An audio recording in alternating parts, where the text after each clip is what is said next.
Selamat malam, Bapak Ibu Saudara sekalian yang kami kasihi. Dalam Tuhan Yesus Kristus, selamat berjumpa kembali dengan kami dari Restoration Christian Church di Los Angeles.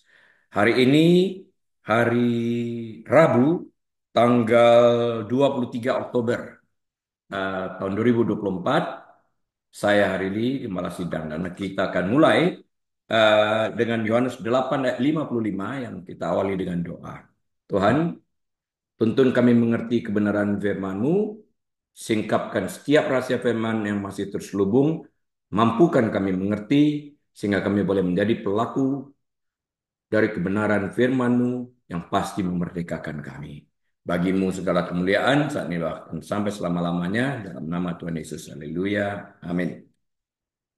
Baik, Bapak Ibu Saudara sekalian, mari kita buka Alkitab kita kepada Injil Yohanes.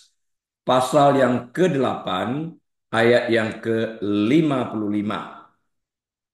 John chapter 8 verse 55. Let me read. Padahal kamu tidak mengenal dia, tetapi aku mengenal dia. Dia berbicara tentang Bapa. Dan jika aku berkata, aku tidak mengenal dia, maka aku adalah pendusta. Sama seperti kamu. Tetapi aku mengenal dia dan aku menuruti firman-Nya. Ya, karena itu dia bersedia diutus, menuruti. Yet you have known him, but I know him. And if I say I do not know him, I shall be a liar like you. But I do know him and keep his word.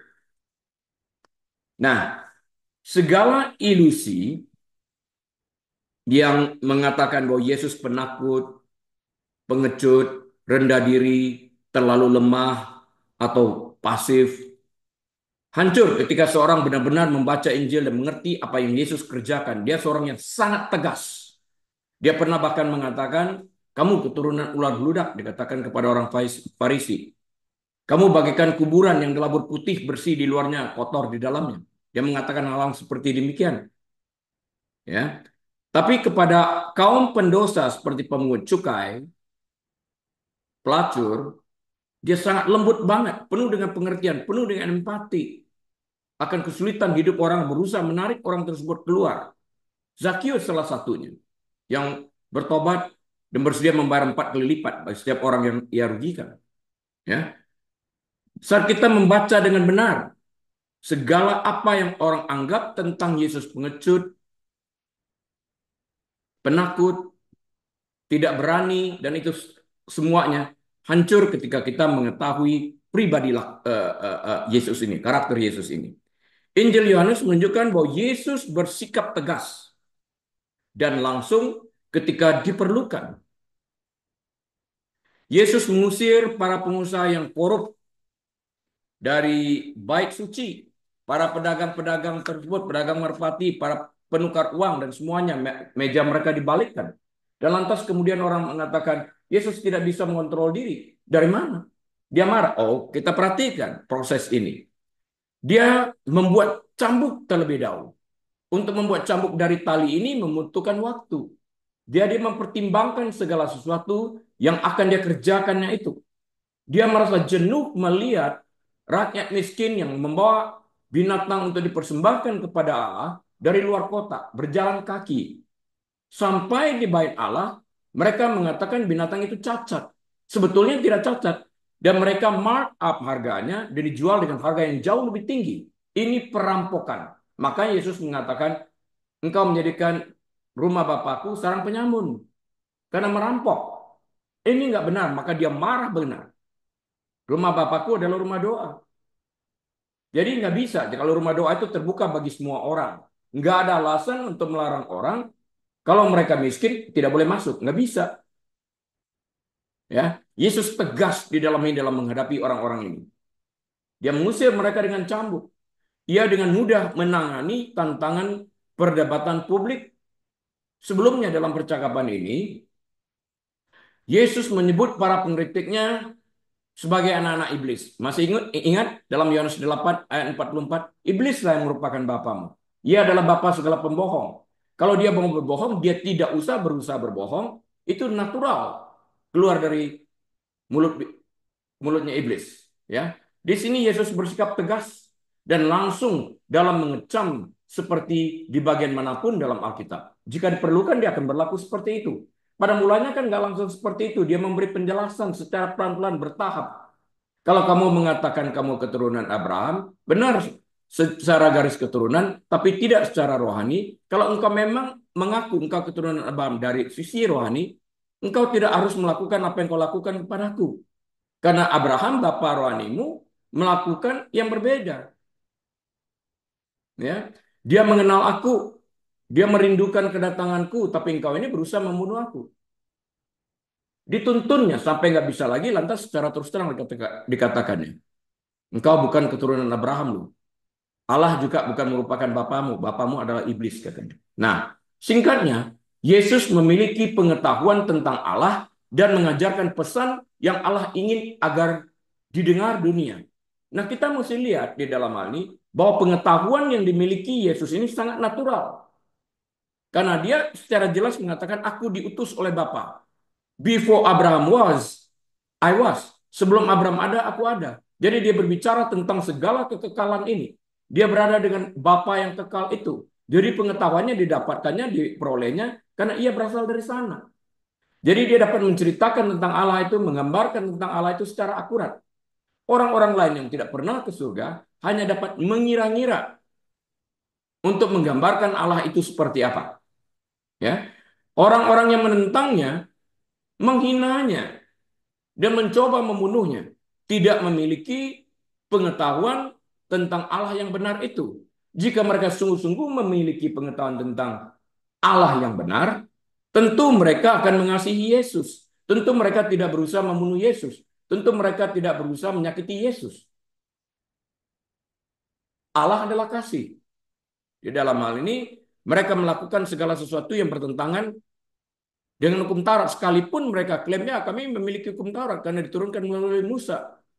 Tapi sekalipun engkau memiliki hukum Taurat, engkau tidak melakukan apa yang tertulis di dalam hukum Taurat itu. Karena itulah Yesus berkata kepada muridnya, kamu boleh belajar sih tentang hukum Taurat dari mereka, tapi satu hal, jangan lakukan apa yang mereka lakukan. Kenapa? Karena mereka tidak mempraktekkan apa yang mereka ajarkan. Itu dia. Nah, kemarahan dan rasa iri orang-orang Yahudi ini kepada Yesus disebabkan karena Yesus secara pribadi mengenal Allah dan mewakili kebenaran itu sendiri. Dialah sang kebenaran itu. I am the way, the truth, and the life. Akulah jalan, kebenaran, dan hidup. Ini tidak dapat dipisahkan. Jalan kebenaran hidup ini satu paket. Kita tidak bisa hanya memiliki kehidupan tanpa melewati jalan. Nggak bisa. Jadi kita harus menerima jalan menuju kepada kehidupan kekal itu yaitu Yesus. Dan kita juga tidak hanya bisa mendapatkan kebenaran tanpa melalui jalan. Sebelum sampai ke kebenaran harus melalui jalan. Setelah sampai ke kebenaran baru sampai kepada kehidupan itu sendiri. Hidup kita peroleh di sana. Ya, nggak bisa hanya satu dan tidak menginginkan yang lain. Satu paket Pak ini.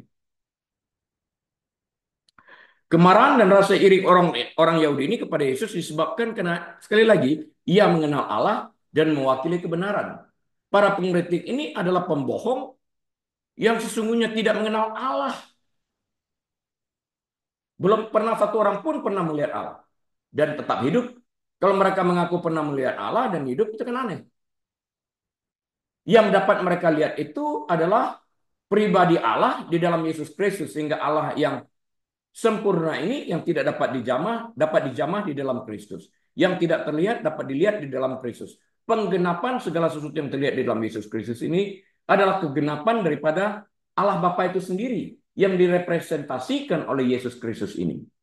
Nah, dalam bahasa Yunani, pernyataan yang Yesus buat di sini menyiratkan perbedaan yang bahkan lebih dalam daripada yang tersirat dalam bahasa Indonesia, bahasa Inggris, atau bahasa dunia manapun. Lebih dalam daripada itu.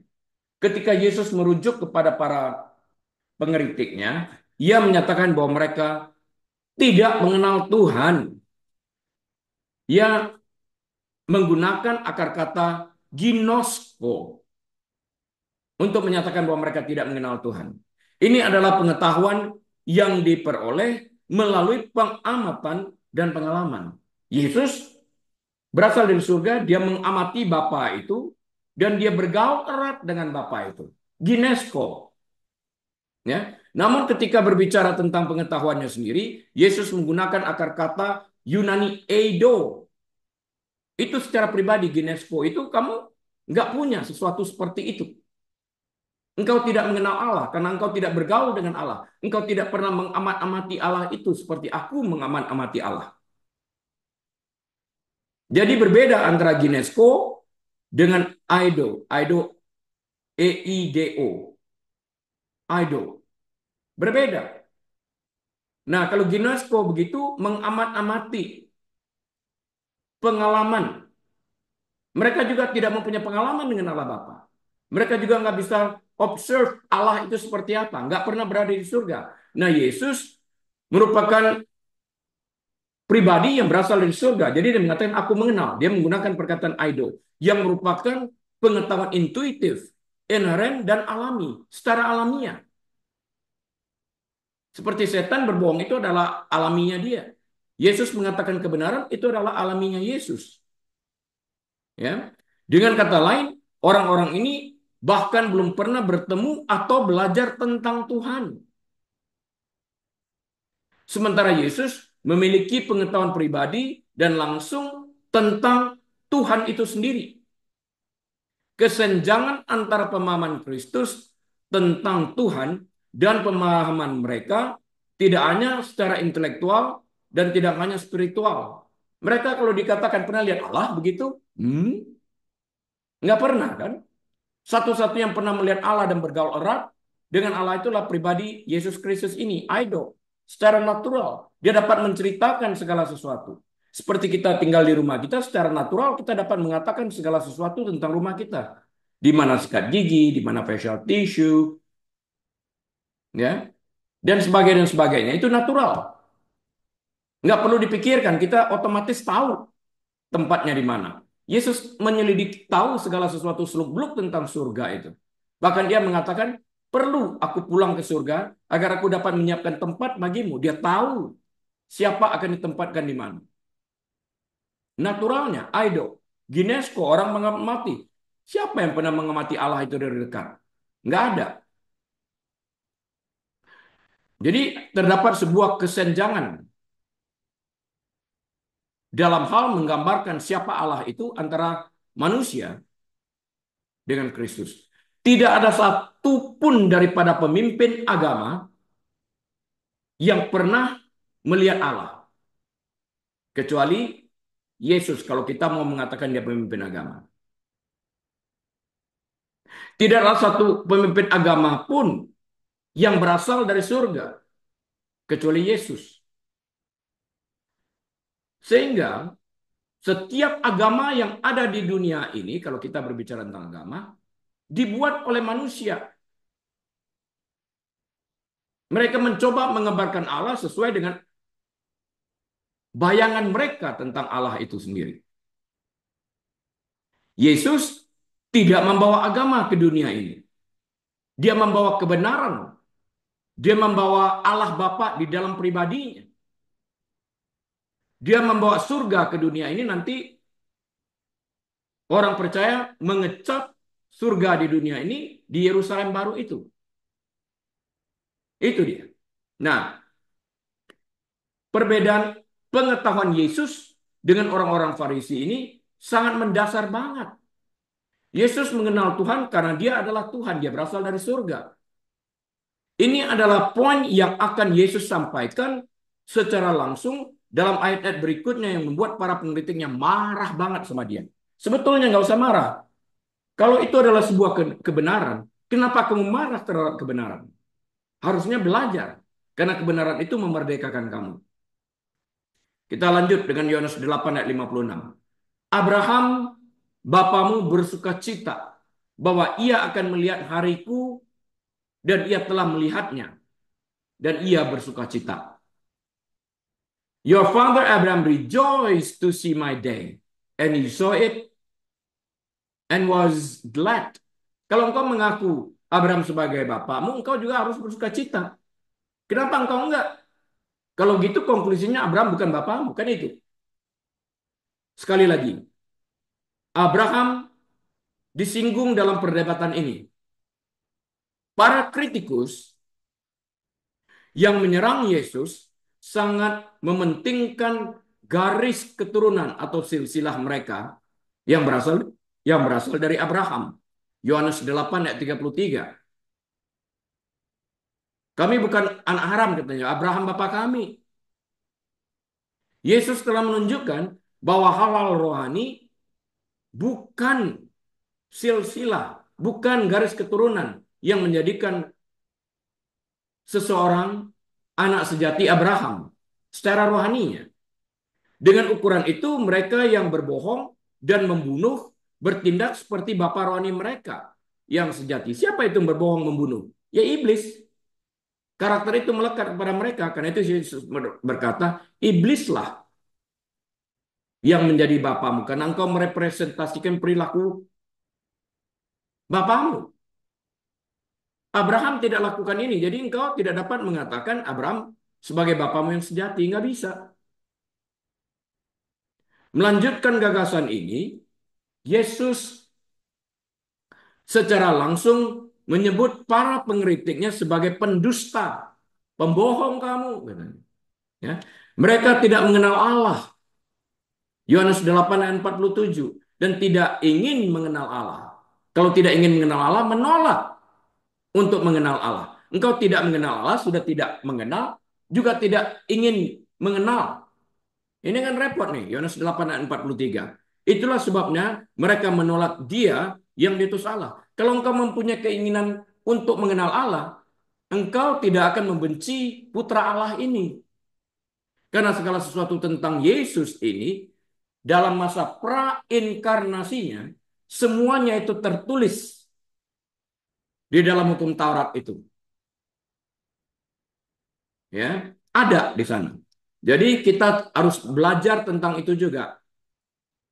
Prainkarnasi Yesus ini. Yesus telah berkata bahwa mereka yang menerima perkataannya tidak akan pernah melihat kematian. Dia berkata tidak pernah dibuang ke neraka. Maksudnya seperti itu. Tertulis dalam Yohanes 8 ayat 51 yang telah kita bahas minggu lalu. Para pengkritiknya salah memahami hal ini sebagai referensi kepada kematian fisik. Dia tidak berbicara tentang kematian fisik. Dia berbicara tentang kematian kedua yang terpisah dari Allah. Namun Yesus mengacu pada keselamatan itu sendiri yang menyebabkan orang hidup selamanya. Mereka yang diselamatkan hidup selamatnya di surga. Tidak mengalami kematian rohani. Tidak mengalami kematian kedua itu seperti yang dialami oleh orang-orang yang tidak mengenal Kristus terpisah dari hadirat Allah untuk selama-lamanya. Nah, di sini Yesus menjelaskan dengan mengatakan bahwa iman Abraham menantikan dia yang dijanjikan. Dan Yesus adalah dia yang dijanjikan itu digenapi 2000-an tahun yang lalu. Oleh karena itu ketika Yesus mengklaim membawa pesan yang membebaskan manusia dari kematian, pesan itu mencakup mereka yang datang sebelum dia. Sebelum 2000 tahun yang lalu. Seperti Abraham. Jadi ada sebuah pesan moral di sana tentang hidup yang kekal yang berada di surga itu sendiri. Kalau mereka dapat mengerti bahwa kematian itu tidak mengakhiri segala-galanya, ada kehidupan di balik kematian, di balik kuburan itu. Itulah kehidupan kekal itu sendiri. Beberapa kali saya berbicara, kalau kita bisa menghadapi kesusahan, hidup yang sebenarnya di balik kesusahan itu. Hidup yang sebenarnya itu di balik kemarahan itu. Hidup yang sebenarnya itu berada di balik segala penderitaan yang ada itu. Sehingga penderitaan di dunia ini hanya bersifat sementara. Di hidup yang sesungguhnya, kekekalan di surga bersama Allah Bapa itu. Jadi di balik kubur itu ada sebuah kehidupan yang lain. Tidak berhenti pada liang kubur. Bahkan Alkitab menyatakan orang yang dikubur sekalipun pada waktu kedatangan Tuhan, rapture, sangkakala dibunyikan, mereka keluar dari lubang kubur itu. Bertemu Yesus di awan-awan. Setelah itu baru kita yang hidup menyongsong di udara. Itu yang luar biasa sekali. Dan itu selama 7 tahun kita akan berada di surga terlebih dahulu pada waktu pengangkatan itu. Dan setelah 7 tahun kita turun kembali untuk memerintah di Yerusalem baru bersama-sama dengan Kristus setelah antikristus itu dihancurkan. Itu masa 1000 tahun damai. Masa milenium itu sendiri. Setan dikurung pada waktu seperti itu. Dan dilepaskan untuk sementara waktu setelah itu. Bayangin, orang itu melihat Yesus memerintah di Yerusalem. Inilah kebodohan manusia yang ingin saya singgung sedikit saja. Kenapa saya katakan kebodohan? Mereka telah mencicipi kasih karunia. Mereka telah mencicipi damai sejahtera dari Yesus Kristus Sang Raja Damai yang memerintah di Yerusalem baru itu. Namun pada waktu setan buat sementara waktu dilepaskan setelah 1000 tahun itu berakhir, mereka putar haluan untuk mengikuti iblis. Berapa bodohnya itu. Nggak ada kesempatan lagi. Padahal kalau dulu sebelum sebelum sebelum sebelum Yerusalem baru ini orang mengatakan ya setan ini setan itu oke lah. Aku disesatkan oleh setan, aku diiniin oleh setan. Padahal setan nggak berkuasa apa-apa kecuali kamu setuju. Nah masa 1000 tahun setan dikurung, setan nggak bisa goda kamu. Begitu setan lepas sebentar, kamu walaupun telah mencicipi apa yang Yesus tawarkan selama 1000 tahun itu beralih dalam waktu yang singkat sekali untuk mengikuti iblis. Bukankah ini sebuah kebodohan? Bayangkan itu. Lantas kamu akan menderita bersama iblis itu selama-lamanya. Nggak ada kesempatan lagi. Jadi pikirkan baik-baik ini.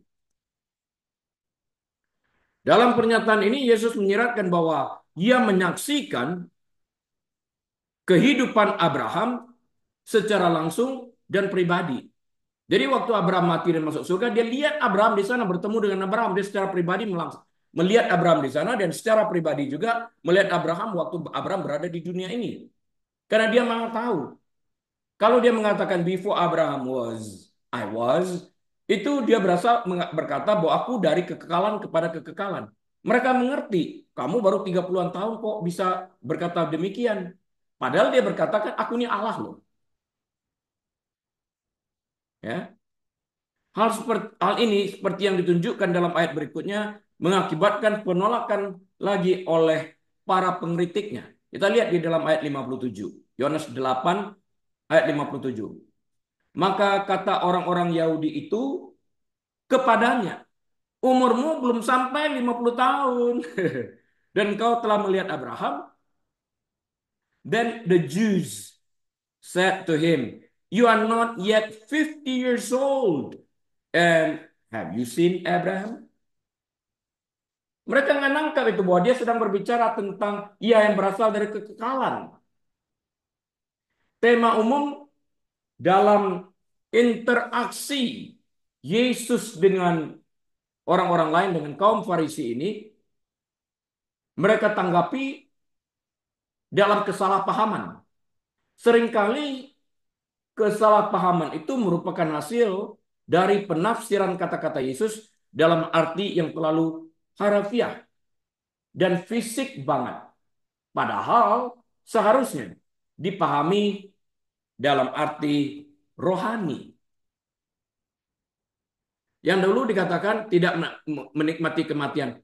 Semua orang tidak mati? Iya. Tapi dalam pengertian rohaninya berbeda. Kamu belum 50 tahun.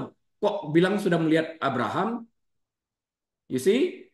Mereka salah mengerti. Nah, masalahnya di sini tentu saja bukanlah bahwa para pengkritiknya kurang cerdas atau kurang berpendidikan. Bukan itu. Sebaliknya, mereka memiliki semua bukti yang mungkin diperlukan karena mereka mempunyai kitab Taurat itu. Ini termasuk kitab suci yang mereka miliki. Mereka melihat mujizat yang Yesus lakukan. Waktu Yohanes Pembaptis bertanya, apakah engkau yang dinantikan atau kami harus menunggu seorang yang lain? Lantas Yesus berkata kepada murid Yohanes, pergi katakan kepada Yohanes, orang mati dibangkitkan, orang buta dicelikkan, orang timpang berjalan. Itu hanya dapat dikerjakan oleh Allah. Akulah yang dimaksudkan seperti yang dibuatkan oleh para nabi ini. Engkau nggak usah nunggu yang lain, aku orangnya. Yohanes Pembaptis mengerti itu. Nah, bukti-bukti ini kan juga ada pada orang Farisi. Ya, penolakan mereka untuk menerima Kristus hanyalah murni penolakan yang merupakan kesalahan mutlak mereka. Pernah lihat nggak orang-orang yang datang ke dalam sebuah perdebatan atau diskusi datang dengan pikiran yang ready untuk mengatakan tidak apapun bentuk penjelasan yang diberikan. Mereka sudah ready dengan pertanyaan no, no. Sudah ready. Nah, ini ngapain datang ke sana? Karena kamu nggak akan belajar. Ya kan? Mereka menolak. Sekalipun mereka punya bukti-bukti yang nyata. Ya, mereka punya kitab suci, mereka melihat mujizat dan sebagainya itu. Jadi murni merupakan kesalahan mutlak mereka untuk menolak Yesus. Dengan kata lain, mereka tidak mengerti karena mereka menolak untuk taat. Kebencian mereka terhadap kebenaran membuat mereka tidak mungkin memahami pesan Yesus. Jika Yesus sumber kebenaran satu-satunya ditolak, maka otomatis mereka tidak mempunyai sumber kebenaran yang lainnya. Karena bagaimanapun juga seseorang tidak mungkin dapat memahami pesan yang disampaikan jika ia datang dengan sikap menolak yang sudah tertanam dalam hatinya. Nggak mungkin. Ya, mereka harus taat aja. Kan mereka punya kitab Taurat, kitab para nabi. Sudah berbicara tentang Yesus itu. Kitab Mika jelas juga berbicara tentang itu. Mereka jelas-jelas menolak kok. Tahu kebenaran, melihat kebenaran, namun memilih untuk percaya kepada kebohongan. Bukan ini sebuah kebodohan. Ya. Dalam ayat sebelumnya, Yesus merujuk kepada Abraham dengan menyatakan bahwa Abraham menantikan kedatangan dia yang dijanjikan. Yang dimaksud dengan orang yang dinantikan Abraham adalah menurut kitab suci dan dengan bukti yang jelas adalah Yesus sendiri.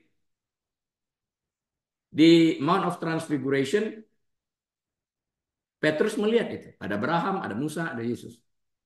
Ya, berbicara bertiga mereka.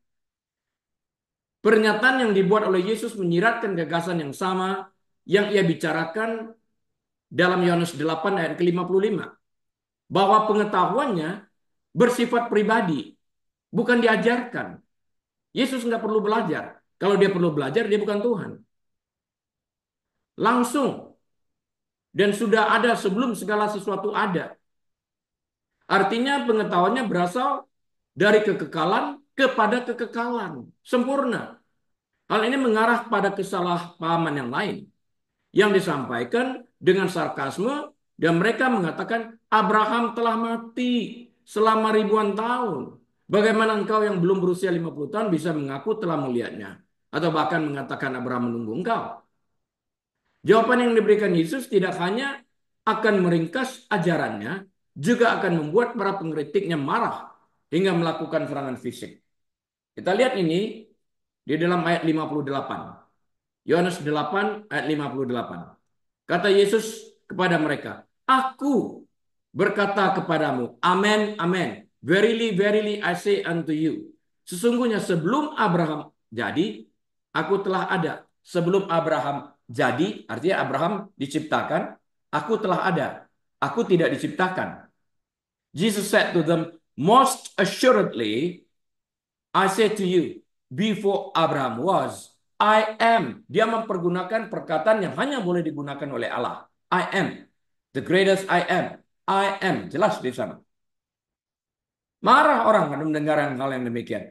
Most assuredly, verily, verily, I say unto you. Most assuredly, I say to you.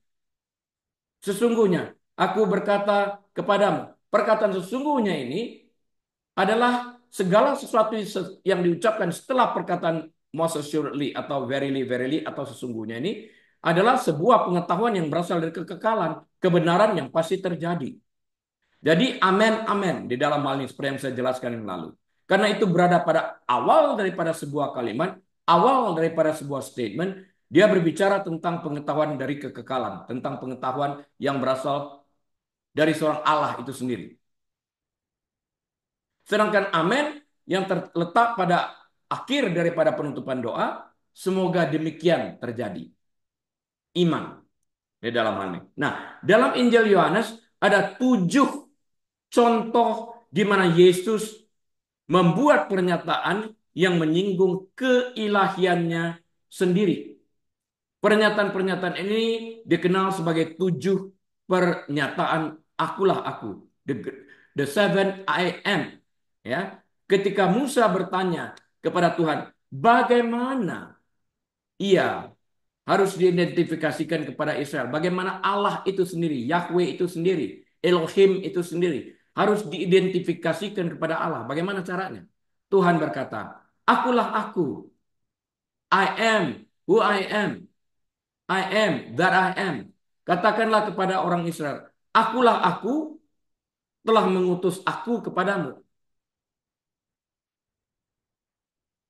Ya, I am that I am has sent me. Oke. Itu di Keluaran 3 catatkan itu Keluaran 3 ayat yang ke-14. Ya, waktu Musa bertanya kepada Tuhan. Frasa ini menyiratkan ekspresi paling sederhana dari sifat Tuhan itu sendiri. He just is. Dia sebagaimana adanya. Ya seperti yang ia dikatakan. Seperti yang dikatakannya. Seperti yang dikatakan kitab suci. Sebagaimana adanya. He just is. Singkat bahasa Inggrisnya. Aku sebagaimana aku adanya. I am that I am. Seperti yang dikatakan kitab suci itu. He must be. Ia harus seperti yang dikatakannya tentang dirinya. He must be. He just is. He must be. Ketika Yesus menggunakan frasa ini, ia sengaja ia sengaja menyerukan esensi yang sama. I am. Ini yang hanya boleh digunakan oleh Allah. Di sini Yesus mengatakan, artinya dia mengatakan kesetaraannya dengan Allah itu sendiri. Equal dengan Allah itu sendiri.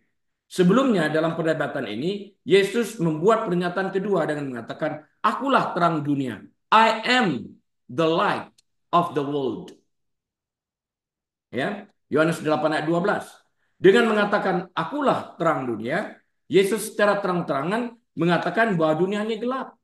Akulah terang dunia. Aku membawa terang itu kepada dunia. Artinya dunia itu gelap, penuh dengan dosa. Penuh dengan dosa. Ya, dan ia datang membawa agar orang-orang dapat melihat kebenaran tentang keberdosaan mereka. Jadi dia datang, akulah terang dunia itu, supaya kalian dapat melihat keberadaan diri kalian itu sebagai orang berdosa dan berbalik dari jalan kalian, bertobat, menerima Kristus sebagai Tuhan dan Juru Selamat kalian dan menghasilkan buah yang sesuai dengan pertobatan itu. Bear the fruit worthy of repentance.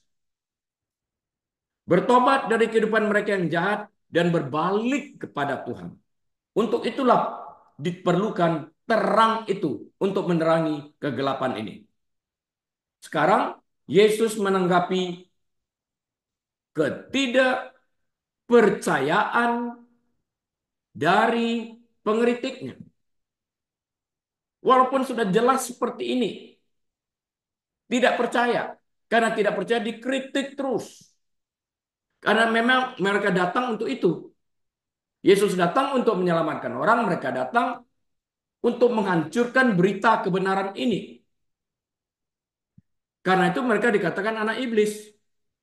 Iblis menjadi bapamu karena iblis berusaha agar orang tidak masuk surga. Seperti dia. Nah, Yesus berbicara tentang mengenal Tuhan.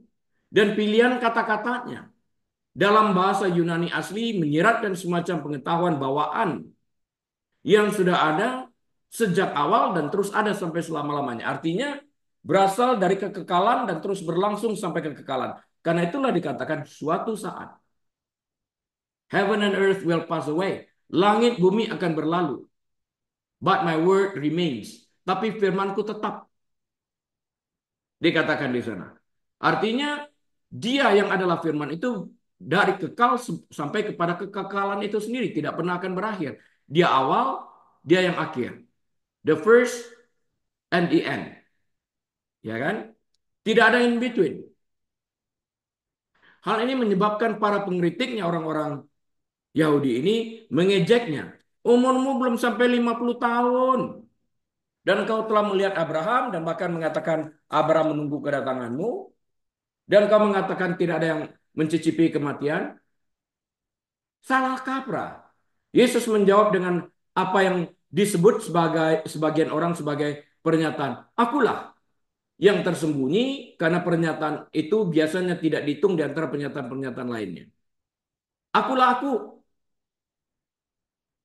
Ini mungkin adalah pernyataan yang paling langsung dari semua penggunaan frasa ini oleh Yesus. I'm the light of the world. I'm the living water. I'm the life and the resurrection.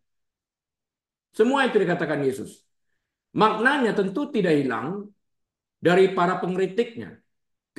Ketika Yesus mengklaim gelar, akulah. Setiap orang yang mendengarkan tahu persis apa yang dimaksudkan oleh Yesus ini. Bahwa dia adalah Tuhan. Yohanes 10 ayat ke-33. Mereka yang berpendapat bahwa Yesus tidak pernah benar-benar mengklaim sebagai Tuhan harus mempertimbangkan reaksi para pemimpin agama terhadap perkataan Yesus ini. Yang ditunjukkan dalam ayat berikutnya. Mereka begitu marah sehingga mereka mencoba melempari Yesus dengan batu saat itu juga. Yohanes 8 ayat 59 ayat terakhir kita. Jadi saya ingatkan, jika ada di antara orang-orang yang mendengarkan pendalaman Alkitab ini masih beranggapan Yesus tidak pernah mengatakan dia adalah Tuhan, perhatikan ayat 8:59 ini. Karena waktu Yesus mempergunakan kata akulah aku yang kesetaraannya dengan Tuhan, orang-orang Farisi ini mengetahui persis apa yang dikatakannya bahwa Yesus sedang mengklaim dirinya sebagai Tuhan. Karena itu mereka menganggapnya mengatakan blasfemi atau penghujatan. Engkau manusia, kok bisa klaim sebagai Tuhan? Karena dia memang Tuhan. Kita baca ayat terakhir dari Yohanes pasal yang ke-8 ini. Lalu mereka mengambil batu untuk melempari dia. Tetapi Yesus menghilang dan meninggalkan bait Allah. Then they took up stones to throw at him. But Jesus hid himself and went out of the temple, going through the midst of them, and so passed by. Coba kita kombinasikan ayat 58, Yohanes 8, 58 dan 59 supaya jelas pengertiannya. Yesus berkata kepada mereka dalam ayat 58, Aku berkata kepadamu, sesungguhnya sebelum Abraham jadi, aku telah ada. Ya, dalam ayat 59, ingat ya, sebelum Abraham jadi, aku telah ada. Lalu mereka mengambil batu untuk melempari dia. Karena perkataan itu, tetapi Yesus menghilang dan meninggalkan bait Allah. Jadi mereka tahu persis apa yang Yesus katakan. Sebelum Abraham ada, aku telah ada. Artinya dia berkatakan, aku dari kekekalan kepada kekekalan, aku adalah Allah itu sendiri. Marah mereka. Dalam percakapan ini, Yesus tidak hanya menyebut para pengkritiknya sebagai pendusta dan anak-anak iblis, seperti yang tertera dalam Yohanes 8 ayat 44. Ia secara langsung mengklaim nama yang sama dengan Allah. Akulah aku. I am that I am. Yohanes 8 ayat 58. Jika ini tidak benar, maka ini adalah pemujatan. If it is not true, that is blasphemy. Fakta orang-orang ini segera mengambil batu membuktikan pendapat mereka tentang pilihan yang mereka ambil. Yaitu mereka menuduh Yesus telah menghujat Tuhan dengan menggunakan frasa akulah aku. Sebuah gelar yang hanya dimiliki oleh Tuhan. Tidak boleh manusia menggunakan ini. Yohanes 10 ayat ke-33. Kitab suci menjelaskan bahwa Yesus bertindak sesuai dengan jadwal Allah Bapa. Dia tidak akan bekerja sebelum ada perintah dari Allah Bapa. Jadi sesuai dengan timetable Tuhan itu sendiri. God's timetable. Yohanes 7 ayat 6 sampai 8. Dan pada saat yang sama, Alkitab secara jelas menunjukkan bahwa Allah memastikan bahwa segala sesuatu di sekitar Yesus sesuai dengan jadwal yang berasal daripada Bapa itu sendiri. Waktu Maria meminta Yesus mengubah air menjadi anggur, waktuku belum sampai. Tunggulah, bukan detik itu. Ya, dia bergerak sesuai dengan jadwal Bapa. Anak melakukan apa yang dilihat bapaknya lakukan dan mengatakan apa yang Bapa katakan. Karena itu segala yang ku katakan bukan dari diriku tapi dari Bapa. Dia terus-menerus menyamakan dirinya. Ya. Ini adalah contoh lain tentang musuh-musuh Yesus yang gagal menangkap, menahan atau membunuhnya karena dia menghilang. Banyak ayatnya itu. Yohanes 7 ayat 30, Yohanes 7 45 46, Yohanes 8 ayat 20. Nah, sebagian besar kejadian Yesus meloloskan diri ini tidak jelas dan mungkin paling baik ditafsirkan dalam istilah alami.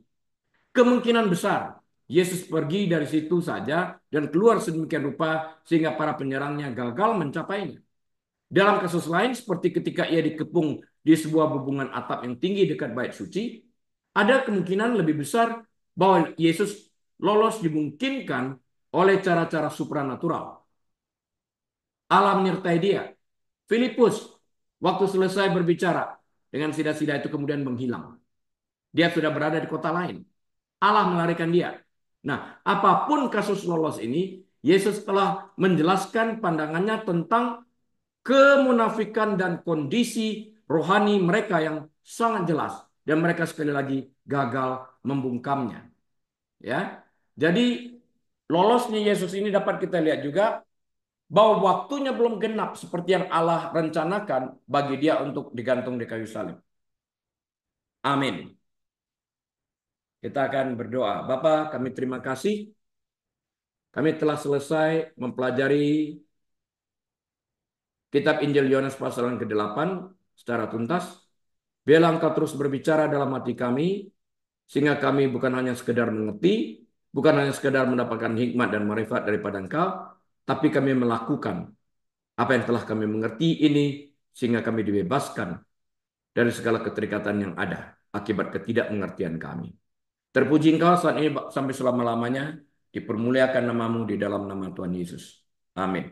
Baik Bapak Ibu Saudara sekalian, sampai jumpa pada kesempatan mendatang dan kita akan membahas Yohanes pasal yang ke-9 atas seizin Tuhan.